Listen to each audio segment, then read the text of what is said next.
Okay.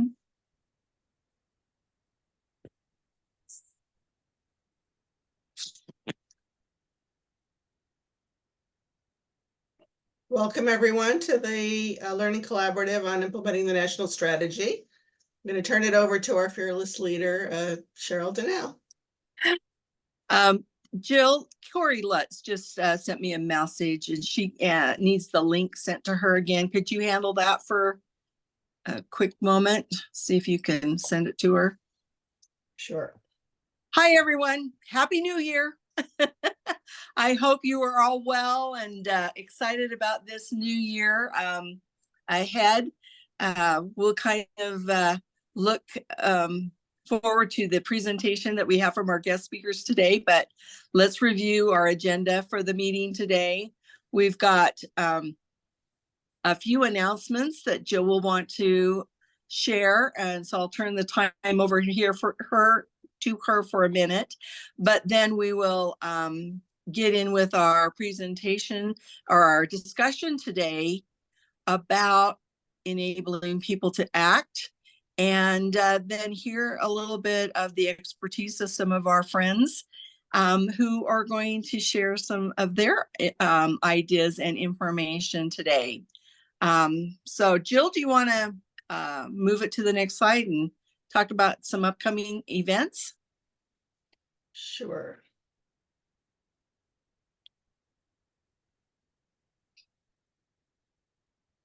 Are you seeing those slides now? Yes. Great. Also, I don't know if Cheryl said, but if you want to all put your names and organizations in the chat and let us know that you're here, that would be great. Perfect. Thank you. I know most of you know about this, but our National Lifespan Respite Conference is coming up this year. We're so excited. May 21st through 23rd in Albany, New York. We're about to open registration. It's not open yet, but it should be in the next couple of weeks. We have selected all the presenters. Days, Jill, days. Next couple of days. Oh, sorry about that. Next couple of days. Yes. We hope. I was just being safe, Doris. Have faith. I'll continue. No, I've forgotten where I was. So we've selected all the presenters for the breakout sessions and they've been notified. We also have all of our keynote session presenters and plenary session presenters. And that page is also live on the website now if you want to learn more about the keynotes. But I have had several questions from people asking me when the Lifespan Respite Grantee and Partner Learning Symposium was, for those of you who may not have heard earlier presentations. So I wanted to make sure you all knew this, that this is essentially our grantee meeting, and it will be the full day before the conference. The conference begins the evening of the 21st, and the learning symposium will begin the morning of the 21st. And I know that many of you require some time to get approval from your state agencies to attend. And I wanted you to also know that we'll be sending out the official invitation to that event, hopefully also in the next couple of weeks. Lori Stahlbaum now from ACL will be sending that out to you. And this event is by invitation only.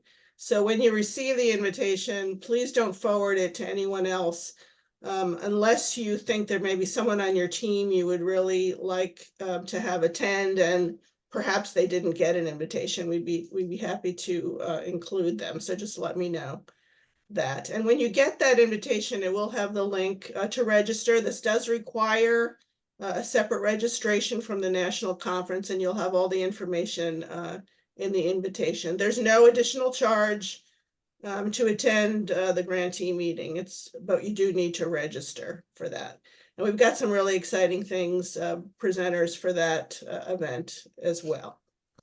Does anyone have any questions about the grantee meeting or the conference itself? No, the weather's going to be really great in May, right? Yes, beautiful in New York, upstate New York. Spring. Hi, Jill. I have a question. Will there be a virtual option for those who cannot attend because of travel? The entire learning symposium will be recorded. And what we are toying with right now is to make some of it virtual. The bring, brag, and borrow sessions, we may make virtual a few days prior to the event, so that we can free up some time at the actual event. At the conference itself, there will not be any virtual option, though the plenary sessions will also be recorded, so you can view them later. Any other questions?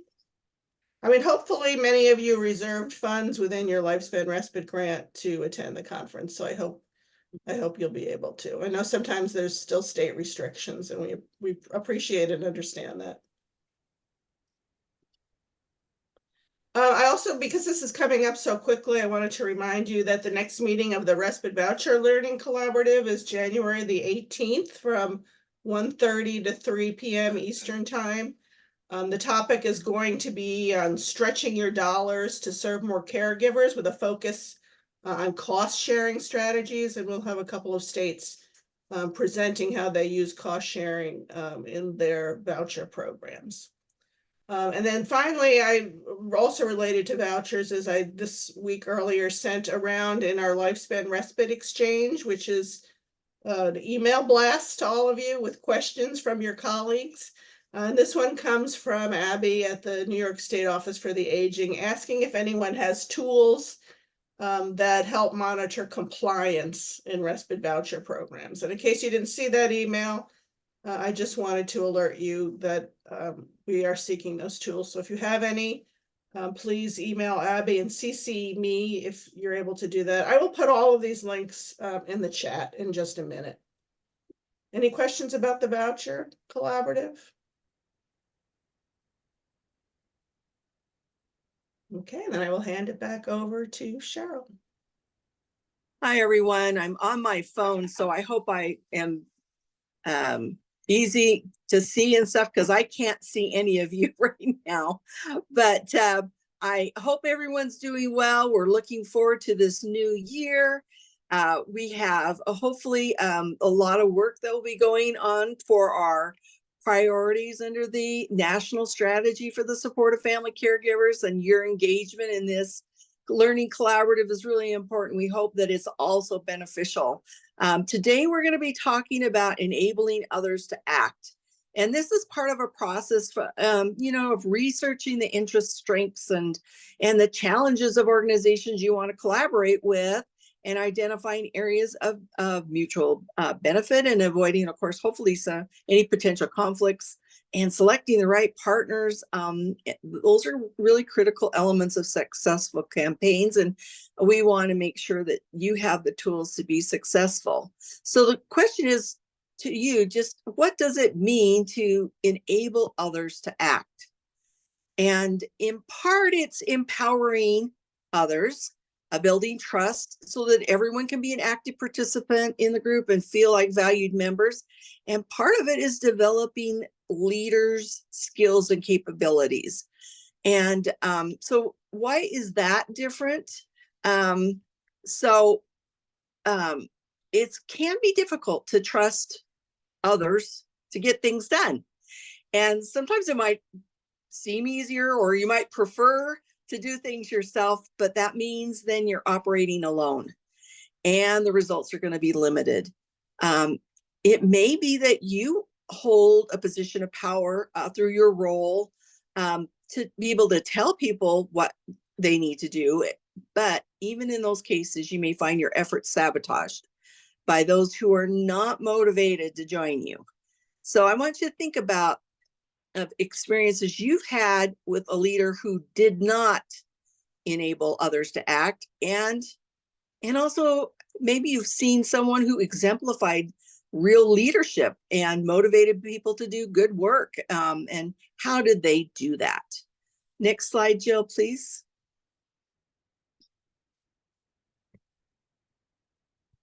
All right, they had influence. So we're going to talk a little bit about influence. Influencing others is going to be essential. And it's more than just giving commands. It's leaders who inspire, persuade, encourage, can help create common goal and really achieve results. And to be truly effective, both in good times and in times of great challenge, leaders need to know how to influence people. Influence is the ability to affect the behavior of others in a particular direction, leveraging key tactics that involve, connect, and inspire them. Remember, the goal is to influence others, not manipulate them. Leaders that know how to influence people recognize and cultivate the power of networks and recognize that their personal networks must also be dynamic and growing. Leaders tap into the knowledge and skills of a group, point individuals towards a common goal and consensus, and draw a commitment to achieving those results. Early in your career or in an individual contributor role, influence is more about working effectively with people over whom you have no authority. It really requires the ability to present logical and compelling arguments and engage in some give and take. If you're leading kind of from the middle, you want to focus primarily on developing some key skills needed to influence others. And influencing others is one of those core leadership skills that everyone needs in every role. If you're in a senior or executive role, influencing others may be more about steering long-term objectives, inspiring or motivating others, and communicating the vision. Remember, the something that we talked about in previous meetings of our Learning Collaborative. But all organizations have two sides. They have the formal structure, as pictured on the org chart, and then they have an informal structure, which more often represents how things really get done. But just to remember that to have influence, you've got to be willing to do a couple of things. First, leaders who are good at influencing others find ways to gather an audience. They may have be asking people to join a part of a team or initiative or some sort of a problem-solving process. And second, they kind of find ways to step into the spotlight, put on a little bit of a show at selected events and meetings, sometimes to create their own events, even to engage people in discussion and problem solving around a priority. Next slide, please, Jill. Partners. Why do we need partners? Why collaborate at all? And how can you successfully work together? You choose partners for a reason. They either have a certain type of experience or knowledge or skill that you lack, or they have a product or a service that complements your own. Both you and your partners have experience and knowledge to bring to the table. But no matter what you do, you will never find success in a partnership without trust and transparency. A mutual foundation of trust and respect should be standard with any partner that you take on. This will help you move forward with the other aspects of the relationship and kind of give you some peace of mind that you've made a good connection. Trust involves kind of a careful balance between pushing people into areas that they're uncomfortable while also listening carefully to their concerns and feedback. Transparency ensures that everyone's clear about the objectives, the expectations, the goals, and other elements of the partnership as well. Early on in your partnership, you should also create or identify that shared mission or goals. It's important that partners are on the same page about the efforts and the intentions of all your combined efforts, and that everyone's aware of the goals at hand. And all the things that you do to create a strong relationship won't matter if you can't work together to get things done. And even in the best partnerships, they won't work without a commitment to teamwork and everyone pulling their weight. And another tenet of successful partnerships is to work smarter, not harder. So, take advantage of those partnerships and collaborations to find more efficient, streamlined ways of doing things, and choose partners specifically because they can make your job easier and vice versa. So when you choose partners for your endeavor, think about those who have strengths that you don't. Look for partnerships that fill in the weaknesses or the skill gaps that you have maybe in your own team. And just as you need to know what you and your partner can do together, you also need to be aware of the limitations of your respective connections. So, for example, a partnership in an organization that is in a complementary field may help you to reach like a new target audience, but it's not going to do that overnight. And so it's helpful to identify the limitations early so that you can go on to form partnerships that later that kind of cover those gaps or reduce the limits that you face. One of the best ways to ruin a relationship fast is to assume that everyone knows their role and what's expected of them. So every partnership needs to be set up with clearly defined roles and expectations for all involved. And accountability should be baked in to your strategies and your relationship, allowing you, your people to really take ownership of their roles and their duties. And as your teams need to get along, so do your leaders. And so the leadership that represents your organization and that of your partner should be a collaborative effort between both parties. And the leaders set the pace for a successful partnership so that everyone else can follow suit. And if two partners are going to be successful in any working relationship, they need to be able to provide each other with appropriate communication and support. There's no such thing as too much communication when you're working together. And it's also important to get all the relevant actors to join in a partnership. So who is a relevant actor? One could say that any organization or institution that is either part of the problem that needs to be addressed or part of the solution is a relevant actor. And failure to invite or attract some of those key actors could turn out to be a really ongoing weakness and limit your forward motion on goals and endanger your results. So, of course, this is easier said than done.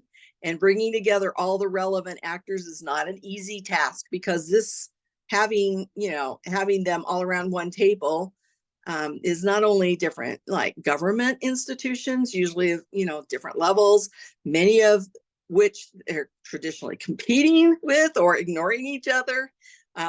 You've also got social partners, businesses, NGOs, the education or legal sector, maybe representatives of the public, and many more.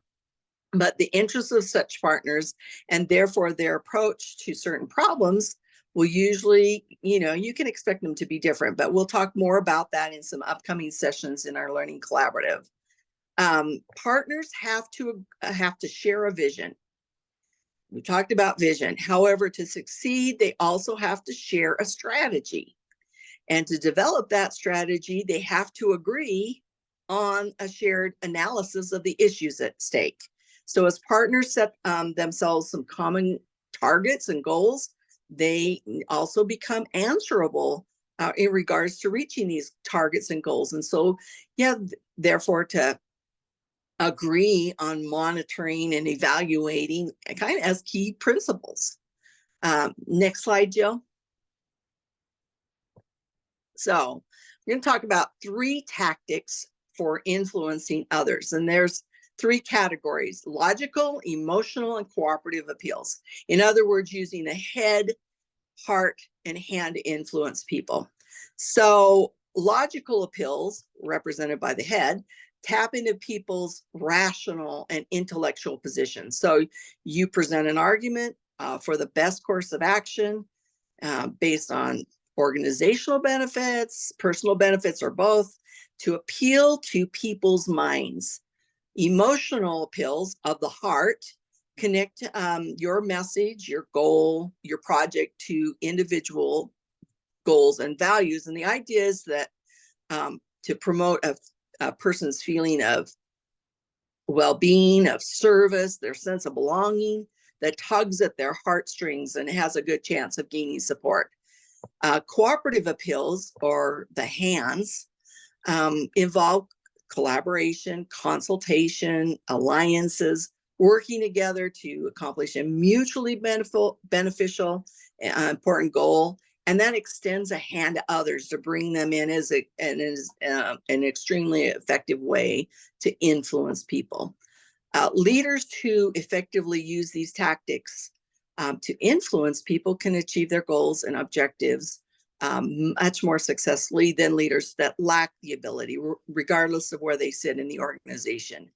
So if you're unsure kind of where to start, you think about a situation maybe where you need to influence someone, and kind of reflect on some questions to form your plan. Who am I attempting to influence? What is the situation and how much support do I need? Why do I need this person's support of my idea? What tactics can I use? And how can I establish rapport with them? What responses do I anticipate from them? What are some of the mutual points of agreement that I can use? And how can I end on a positive note, no matter what the outcome is of that, my interaction? Excuse me, next slide, please. Okay, so resistance and objections are common barriers to being successful influencing others. In order to effectively overcome resistance and objections, it's important to understand that there are some familiar places of resistance and objections and have some strategies to address with them. And here's the ways to do it. Active listening is an essential skill for overcoming resistance and objections. By actively listening to others, we can gain a better understanding of their concerns and objections and tailor our message to address them.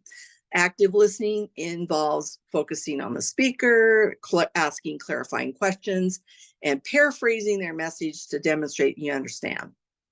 Addressing concerns is an important strategy to overcome resistance and objections.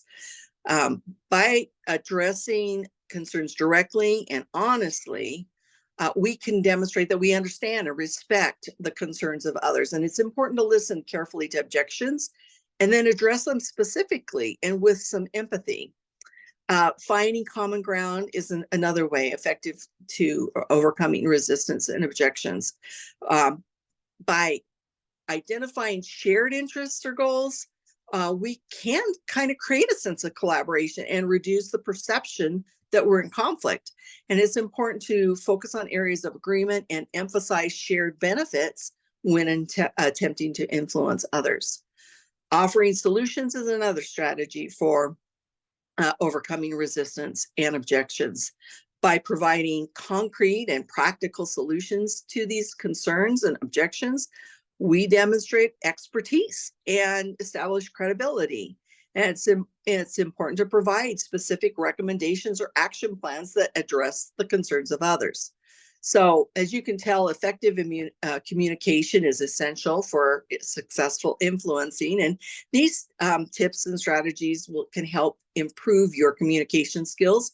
Active listening, clear and concise messaging, showing empathy, watching your nonverbal communication, building rapport are all important components of effective communication, can help improve the ability to influence others. Next slide, Jill. Now, motivating people to take action may require a little finesse. And so here's some strategies there. One of the simplest and most powerful ways to motivate others and to kind of identify your partners and collaborators' needs is to ask them open-ended questions. These questions invite them to share their opinions, their experiences, their feelings, their ideas, and without limiting their responses to yes and no. So for example, you can ask them, what are your main objectives for this project? How do you measure success? What are the biggest obstacles you face? And how do you prefer to communicate and collaborate? And by asking them those open-ended questions, you gain a greater, deeper understanding of their perspectives, motivations, and needs, and show that you generally are interested in and respectful. In fact, asking kind of about their pain points, say, that can really work wonders. And I get more responses to that question than anything. So it's kind of like, it's so open ended that sometimes they'll respond with, oh, my in-laws are staying over and I can't get XYZ done in time. And well, there you go. You've made a personal connection, relatable in some way. B, you've got a problem identified. You know what they're working on, what their pain point is. And C, that gives you a direct kind of lead into collaboration. You could say, well, hey, we can help with that. You have that opportunity to be a solution to them. Sometimes many of us don't often think to question is, do I like the person I'm trying to influence? So be honest with yourself. If you like someone, you really want to build influence and relationships with them. The key with the trickier types is to find something you like about them. So make an effort. Ask those people open-ended questions to find points of similarity. And listen, if people feel like they're being listened to, they feel more important. And when you're speaking to someone you don't connect with, it's very easy to sound insincere, condescending, even sound like you're talking down to them, which is never a good thing.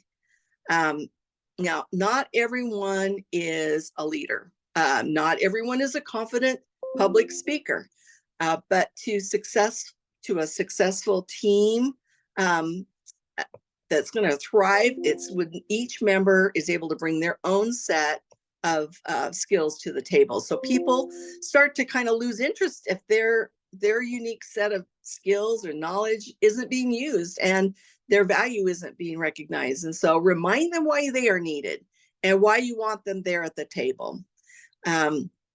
Another thing is to think about how you can share your vision of the future and include these people in it. For example, tell your team the story of how you see this project successfully coming to fruition and the role you envision each member playing in that. Collaboration is more about than just getting people to buy into your ideas. It's so kind of, set that aside maybe to think and explore what might be best for them. And it's amazing how often you'll be describing a future reality. And it also helps if you can share how others have done the same thing before. Your partners are just as capable, right? And so that encourages them. We often think that the more choices we have, the better. And so imagine if you're, a bridesmaid. Okay, so you've got to pick out a dress. And that can be a fairly daunting task, especially if the bride has told you just to wear whatever you would like, and you know very well that she'll be unhappy if you really did wear whatever you like. And so you second guess every option. So, but if the bride narrowed it down and said, to a specific color or designer, then the choice suddenly becomes much easier. This concept is called decision fatigue. That central premise is that being that the more decisions we make, the less likely we are to make a good decision. And once you accept that fewer choices are better, then you can help others to feel more productive and improve their judgment. In many cases, there's going to be interest groups that can easily agree on common targets, but that mistrust other organizations and have no cooperation base with them. And then, and so the question is going to be, why should those that are interested in cooperating to bother with the others? And the real reason is because they often will need the others to solve the problems. So getting to know each other is really important. And another important skill to bring to the table is being the bridge. You know where you want to go, but working with others to get there is vital. And when it comes to others, things don't always is smooth sailing. You might have to find that you're mediating between different clients or teams or people within your own team. And you have to be the bridge. So even though you might feel like knocking people's heads together, it's important to be neutral and to look at things from each perspective. You set the tone. If you value them, you can help others value them too. Rewarding collaboration. So find ways to personally thank people that have taken steps towards your goal. Show concrete evidence that what they're doing has an impact. Rewarding those repeatedly is a way to help develop habits of collaboration. So next slide, please. Sorry, I need to take a drink. Okay, keep it straightforward and simple. Number one, ask for their participation. 2, share your vision and why you need them. 3, give them a choice on ways they could contribute. And we're going to be sharing some ideas today about how to approach partners and collaborators in our breakout session. But first I want to cover some collaboration styles. So next slide, please, Joe. We'll go real quick through this. Having an understanding of the different types of collaboration styles and how to blend them to suit, diverse strengths and perspectives of the team members is kind of a critical skill you need to develop. You also have your own style, and they aren't mutually exclusive. So you can use a combination of these styles based on your specific goals and the culture and nature of the work. Communication-oriented collaboration emphasizes just effective communication amongst the team members. It involves the open sharing of ideas and opinions and information. And this collaboration style tends to prioritize discussions, meetings, and regular updates. The goal is to ensure that everyone is informed and aligned and to foster some sense of transparency and inclusivity. Task-oriented collaboration revolves around achieving specific tasks, goals, and projects. So team members focus their individual on their responsibilities and contribute their expertise to completing an assigned task, basically. This style really requires clear task delegation and well-defined roles and a real structured approach to project management. And this style is ideal for projects that have a specific deliverable or deadline or something like that. So it ensures that each team member knows their responsibilities and can contribute their expertise towards completing that project on time. Network-oriented collaboration emphasizes building and leveraging professional relationships within and outside the organization. And this style involves connecting people across like different departments and teams, and even external partners. So the goal is to tap into diverse expertise and gather varied perspectives and facilitate knowledge sharing. And then more of a community-oriented collaboration style focuses on creating a sense of community and a shared purpose within the group. And it involves building a positive and supporting team culture where members collaborate, based on shared values and a sense of belonging. And this style is particularly beneficial where a strong sense of camaraderie and shared values contribute to an overall well-being and productivity. And we tend to prefer our own styles and forget that others may prefer another style, but blending these styles is how you will engage more of your teammates and make significant forward progress on your goals. So I've got a polling question for you, and Jill's hopefully going to be able to pull that up. So the question is, what is your collaboration style? And pick the one you use the most frequently. Number 1, meet regularly to provide updates and keep everyone informed. 2 is everyone completes specific assigned project tasks independently. 3, you network to make connections and build and gain new relationships. Or 4, you're creating really a positive workplace and a supportive team culture. We'll give you a few seconds to participate in our poll.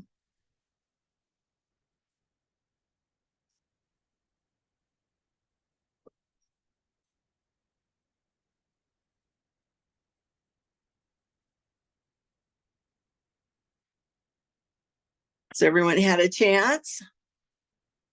We've got a blend here, it looks like.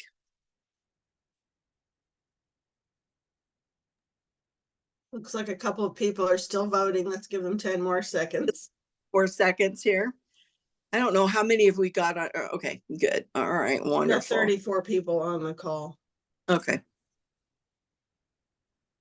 Everybody voted? All right. Can everyone see the results? So 33 are kind of in that first group, 33% of you guys. 19 are in the next group. 22 are in that networking group. And 26% of you are in that team culture, positive workplace and supportive team culture group. So perfect.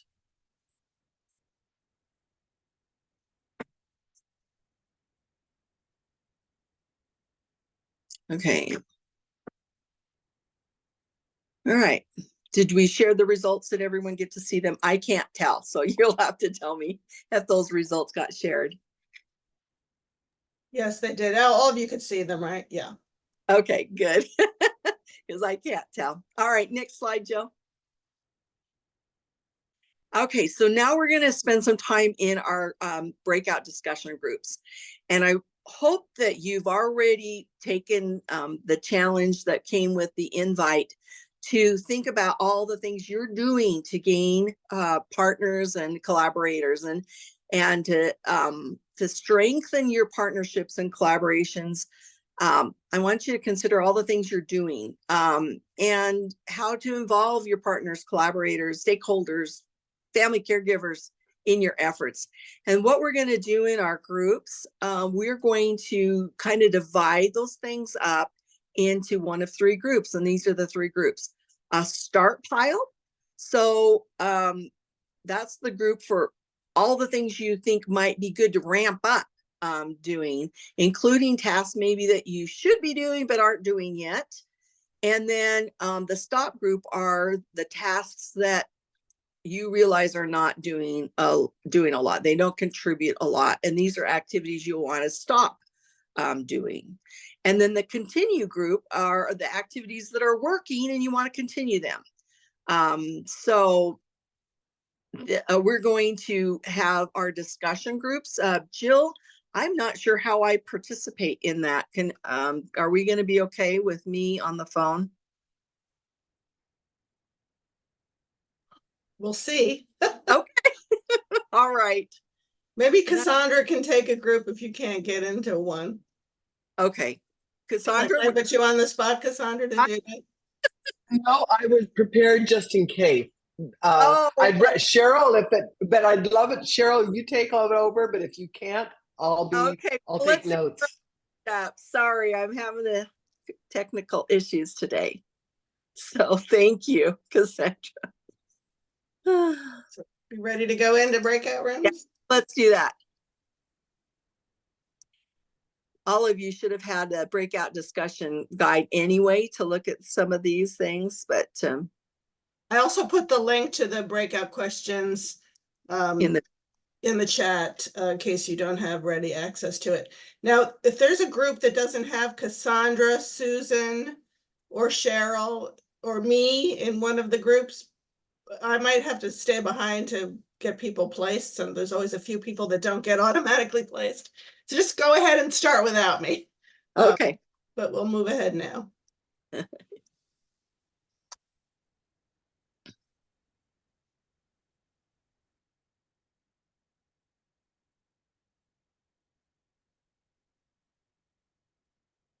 Cheryl back yet? Cheryl, I was going to suggest that we dispense with the report backs and get right into the presentation, given the limited time. We had such a great discussion. I'm glad we didn't cut that short. You're on mute, Cheryl.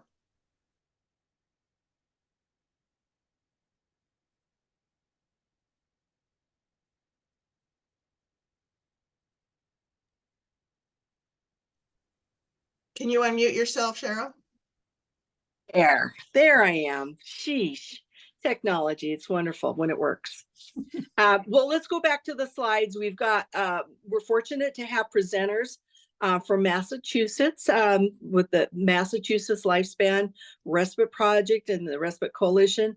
Amy Nazaire and Lisa Marshke, I'm going to guess. I'm not sure exactly, Lisa, how to say your name. And then Ashley Women, who is from the UMass Campus to Community program. And they're going to be providing a little bit of an overview of the Massachusetts Lifespan Respite Project and give some examples of strategies that they've used to achieve some buy-in and consensus among various stakeholders, and all of whom, of course, are committed to expanding respite options. And so hopefully we'll have some time after their presentation for some questions. So we'll turn the time over to you guys. Great, thank you.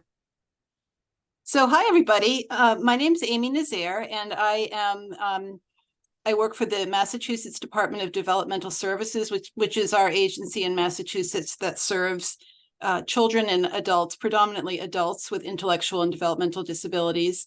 I'm also the PI, the principal investigator for the Massachusetts Lifespan Respite Project, which is our grant, our Lifespan Respite grant. We're on our 6th subsequent grant. We've been grantees working with Jill since 2010. So we're among the OGs, I guess. And I'm joined by Lisa Marshke, who's at 4Health Consulting at UMass Chan Medical School and is Senior Training and Workforce Project Manager and serves as the project manager for the Massachusetts Lifespan Respite Project.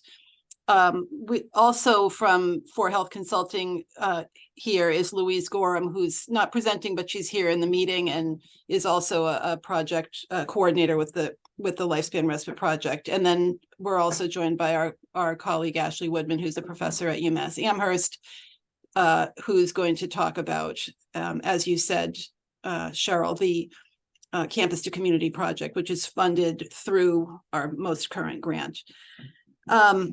So we've been around, and Lisa will talk, I think when she gets to her slides, a little bit of the context of why we titled our presentation the way we did. I think all the pieces will fit together. I know we have very limited time, so let's move on to the next slide.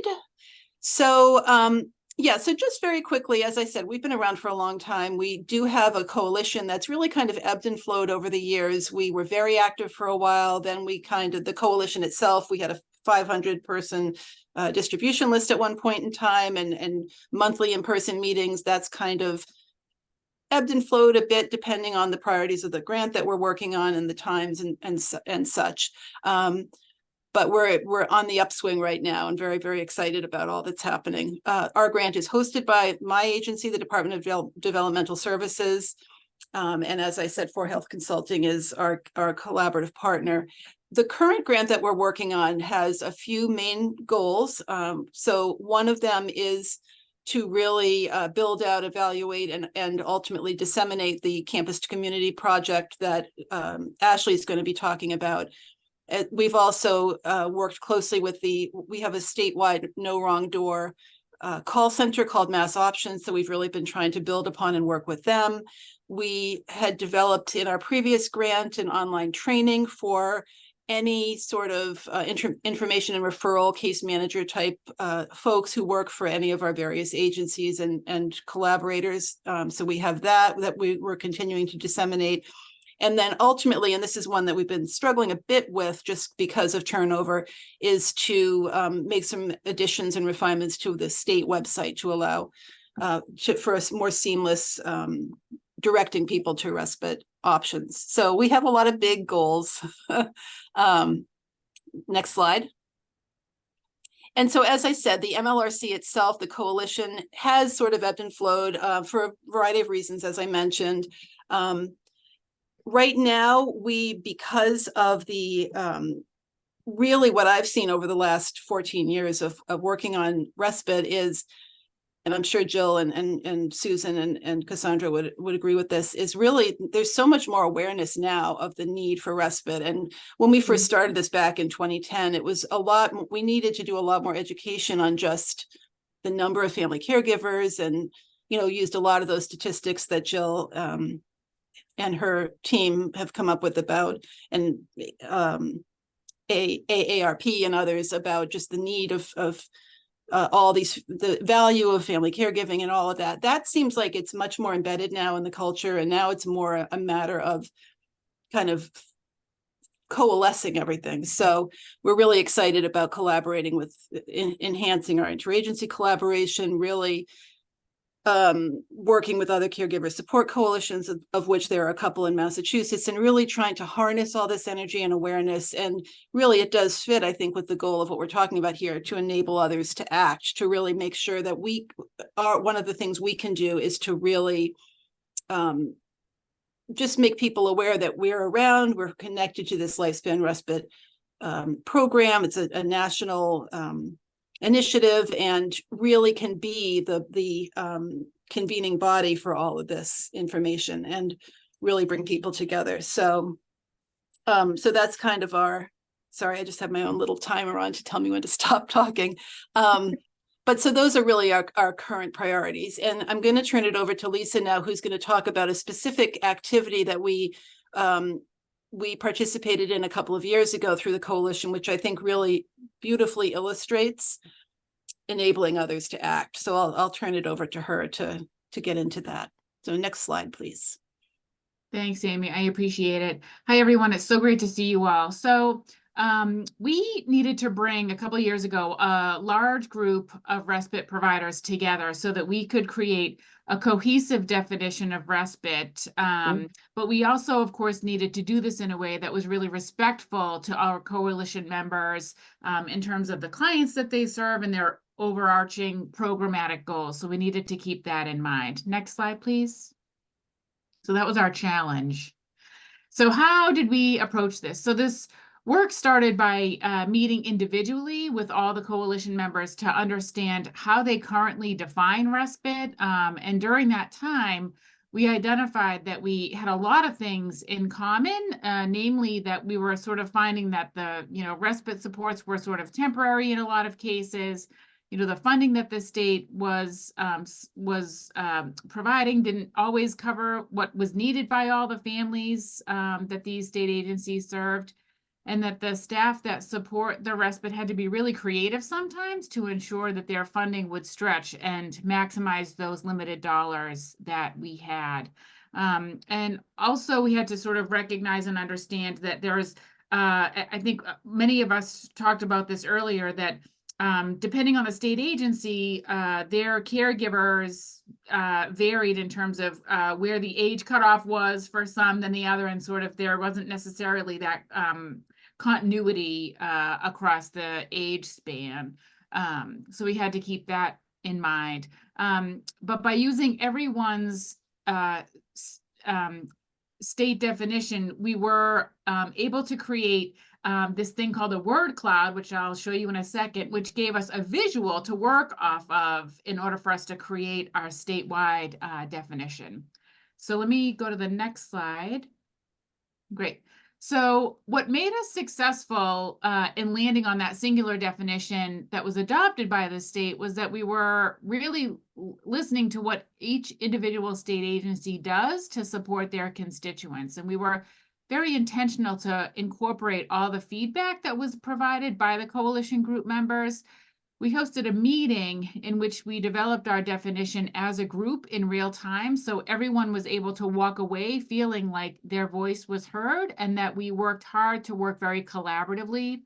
And this allowed us to identify some action steps for each state agency to think about, and for further defining some terms like caregiver, special needs, the word exceptional, for example, to make sure that no one was being excluded or omitted in the work that we were doing. And a secondary benefit of this exercise was that it really helped build our team, and everyone walked away feeling like they had ownership of the definition. So let's go to the next slide. So as a result of our working meeting, we were able to identify an agreed upon definition. And so that definition for respite in Massachusetts is planned or emergency support to provide family and primary caregivers with a short break from the exceptional demands of caring for individuals with special needs across the lifespan. you'll see that our word cloud, and if you've never used one before, it's this sort of technology where you put information in, and the words that appear most often are larger in the word cloud. So you sort of really get to see visually what's the most frequent number of times a word might be used. So you'll see respite is gigantic because that's used by so many people, and so forth. So if you go to the next slide. So now I'm going to share with you the leadership skills that we used to develop our partnership. And I'll tell you why this ties into the title of our presentation, which is Be Curious, Not Judgmental, Lessons on Consensus Building from Ted Lasso and Walt Whitman. For those of you that don't know, Walt Whitman was an American poet, essayist, and journalist, and he's considered one of the most influential poets in American history.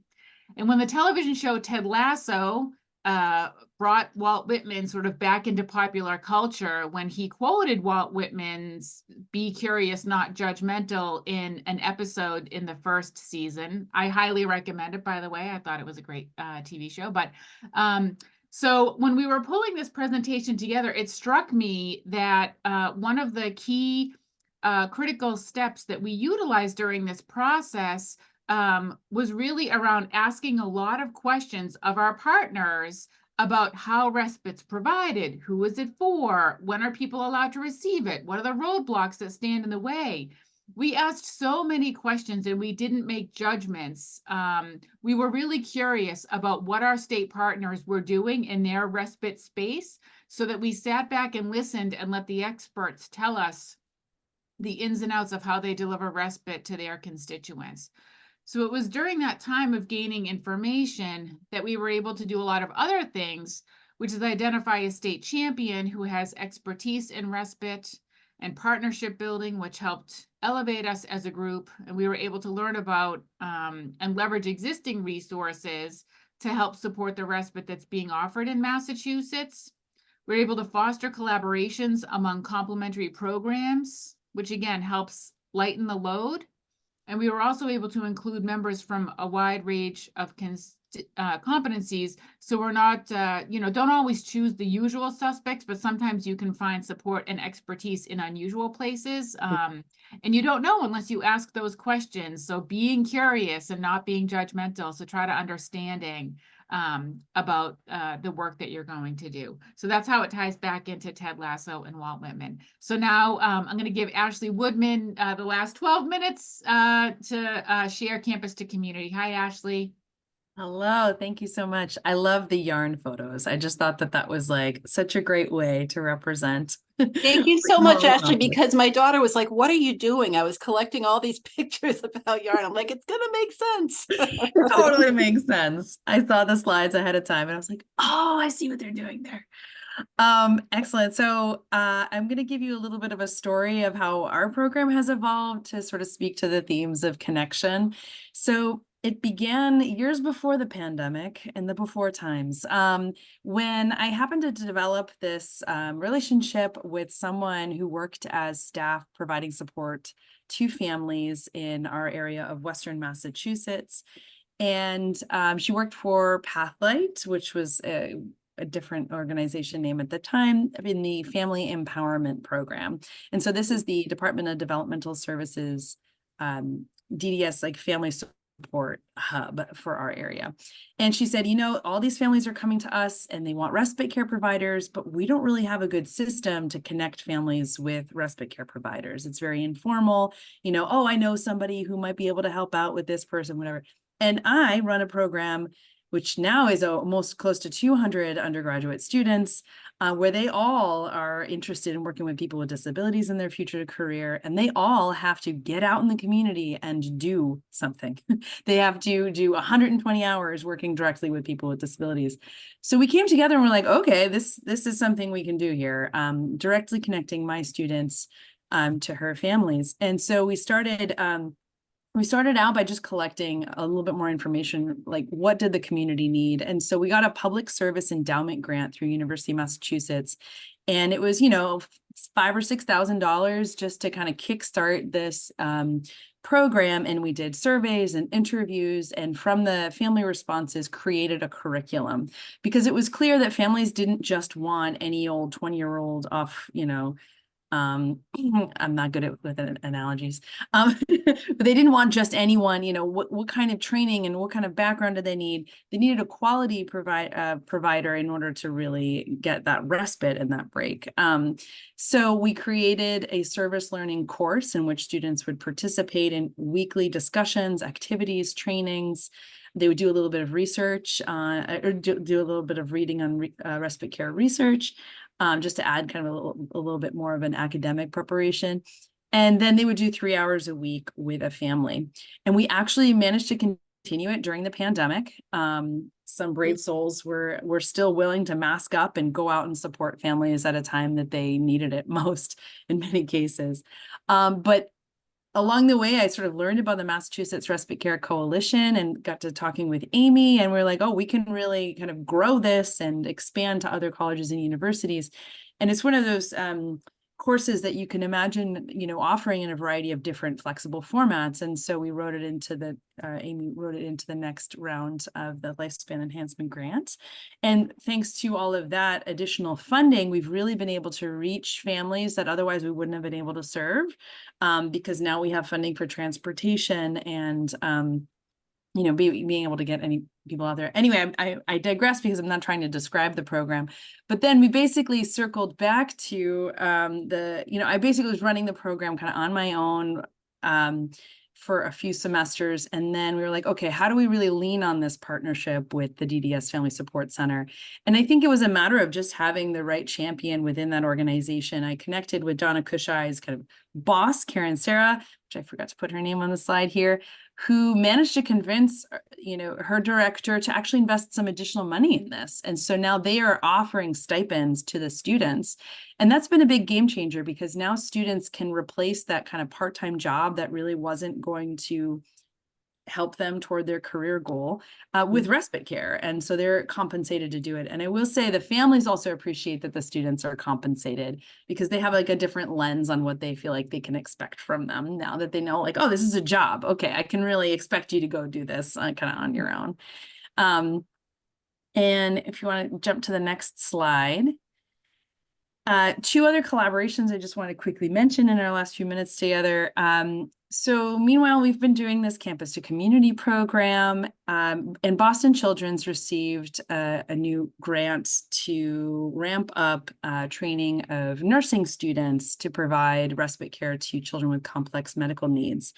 And so we got to talking and connected actually at the Arch conference and realized we had a lot of overlapping interests and passions. And since a lot of the training materials are shared kind of between our two programs, we've been collaborating on a lot of those materials. So we're not duplicating efforts, and the end product is just that much better. But we are also in this coming summer, collaborating on a kind of a unique program at the intersection of our two different programs. So I serve interdisciplinary students from all majors across campus, and their program was primarily focused on nursing students. I serve, people with intellectual and developmental disabilities across the lifespan. They were really focused on children with complex medical needs. But we're coming together this summer at the UMass Mount Ida campus, which is actually located in the eastern part of the state, to offer an opportunity for interdisciplinary students to get a little bit of experience with the complex medical care kind of arm of respite. And so we're targeting pre-health students, people who are not getting nursing degrees now as undergraduates, but have plans to either go to medical school, become PTs, OTs, SLPs, that sort of thing, or maybe even nursing down the road. And we're going to prepare them to the level of a complex care assistant in hopes that they will get positions next summer and upon graduation as respite care providers, personal care attendants, or complex care assistants. So again, I think just connecting with the right person at the right time and at the right infusion of funding, to be honest. All right, so next slide. This was a kind of a funny example of finding leadership in unexpected places. So there used to be an Autism Speaks club at UMass that I really had nothing to do with. And then they recognized some of the controversy around Autism Speaks and renamed themselves the Autism Awareness Club. They're almost there. Autism acceptance might be the right term, but I'm not pushing them too hard. Well, it's a wonderful group of undergraduate students who are super passionate. And I learned about some of their activities because some of them took my autism course, and they were like, oh, we're doing, we're planting pots to show our commitment to awareness. I was like, okay, so like, what are you like doing? And they're like, actually, we could really use like more activities for the club. And I was like, oh, would you like me to give you more activities to do as a club? And we came together, we're like, what could be a great way to kind of intersect here? And we decided to do drop-in respite groups, and all themed around Lego. So on the bottom, in the kind of bottom center there, you can see some of the undergrads who ordered literally $1,000 worth of Lego, and they get separate funding through the university. And 4 Saturdays this past semester, but every other week starting next semester, we come together for 2 hours on a Saturday morning and build Lego. And the cool thing about Lego is that everybody wants to play with bricks that are put in front of them. So the students are kind of building right alongside the kids. And it's really like, come if you can, so it's I think a different offering than our weekly home-based respite program. And we made it clear to our community that it's like, these are spaces designed for disabled and neurodivergent children, but like anyone's welcome. So siblings come, neighbors show up. So it's a really kind of flexible group. So pros and cons of the different ways that we're offering respite through UMass. But what's been cool too is that parents kind of stick around. We put together like a little like coffee station with some snacks, and they share resources and chat, and it's kind of become like a parent support group as well.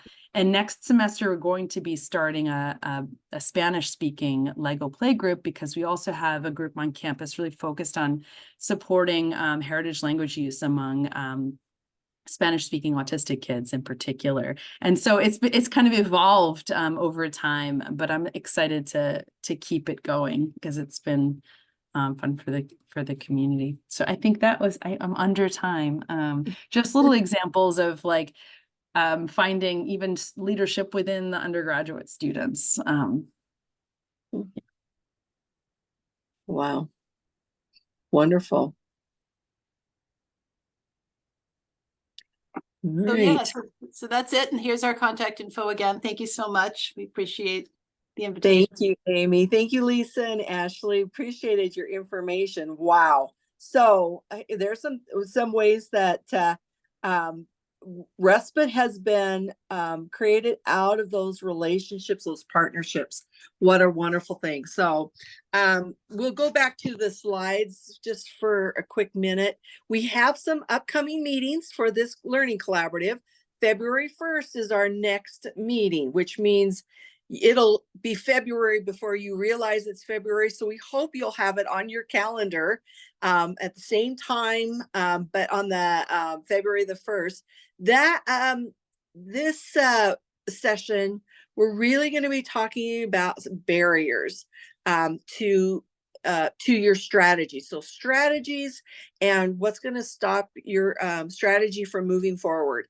And it's usually going to be around vision and people. There's going to be parts that are about management and resources like funding. So we're going to try to see what we can do about addressing those barriers and learn some maybe innovative ways to overcome them. So we hope you will join us again February 1st. We'll have another great group of presenters, hopefully to share their ideas as well.